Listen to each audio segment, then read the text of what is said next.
ফ্যাসিবাদের বিরুদ্ধে লড়াই না করতাম তাহলে আজকে জুলাই সৃষ্টি হতো না। আরে ভাই, জুলাইয়ের জন্ম হলো কিভাবে? 17 বছর কারা লড়াই করেছে, কিসের জন্য লড়াই করেছেন? আমরা বলতে পারি বিএনপির সেই 17 বছরের প্রতিটা দিন গণতন্ত্রের জন্য লড়াই করেছেন, দেশের স্বাধীনতার জন্য লড়াই করেছেন। আর অন্য যারা বলেন তারা ব্যক্তির জন্য লড়াই করেছেন। এটাই সত্য। বিএনপি দেশের জন্য লড়াই করেছে, আর অন্যরা তাদের দলীয় স্বার্থের জন্য লড়াই করেছেন। জুলাই সনদের যা যা পাওনা সেগুলো অবশ্যই বিএনপি মিটাবে, এই ব্যাপারে কোনো কার্পণ্য। কিন্তু আপনারা আজকে এই মুহূর্তে জুলাই জুলাই বলেন। আরে ভাই, জুলাই না হলে তো আমরাও জানি, আপনাদের কার কি হতো জানি না, কিন্তু তারেক রহমানের কি হতো, আমাদের কি হতো? আমাদের সবাইকে ফাঁসির কাস্টে ঝুলতে হতো। জুলাই আন্দোলনে যতগুলো মামলা হয়েছিল, হত্যা মামলা সহ সকল মামলার আসামি ছিলাম আমরা। আপনারা গুনে দেখেন, যারা আজকে বড় বড় কথা বলেন, আপনাদের বিরুদ্ধে কয়টা মামলা, কোন কোন মামলা হয়েছিল বলেন, একটু হিসাব দেন।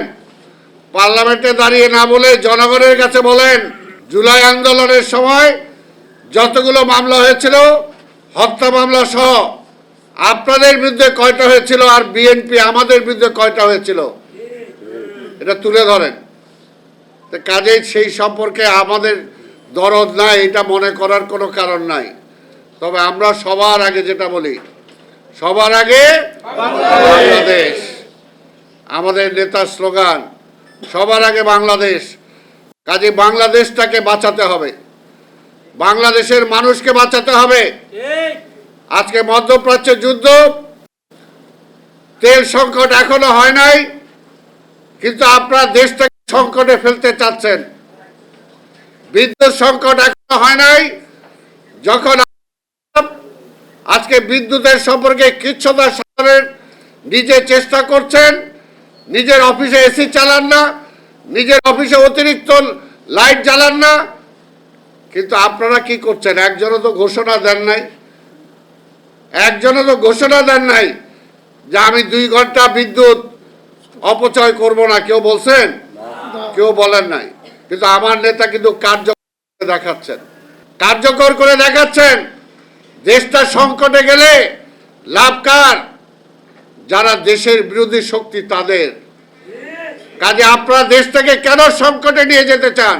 কেন সংকটে নিতে চান? এই মুহূর্তে 17 বছরের সংকট, একসাথে আবার যুদ্ধ শুরু হয়ে আরেকটা অর্থনৈতিক সংকট আমাদের সামনে। সাহসের সাথে আমাদের নেতা মোকাবেলা, পাশাপাশি জনগণকে অর্থনৈতিক যতটুকু দেওয়ার তিনি দিচ্ছেন। আমার এই দেশের গরিব মানুষকে বাঁচাইতে হবে, আমার কৃষককে বাঁচাইতে হবে, আমার শ্রমিককে বাঁচাইতে হবে। কাজে তাদের হাতে এই টাকাটা পৌঁছে দেওয়াটা প্রয়োজন। সাহসের সাথে তিনি দিচ্ছেন। আর আপনারা জুলাই সনদ বলে দেশটাকে আরেকটা সংকটের দিকে নিয়ে যেতে চান।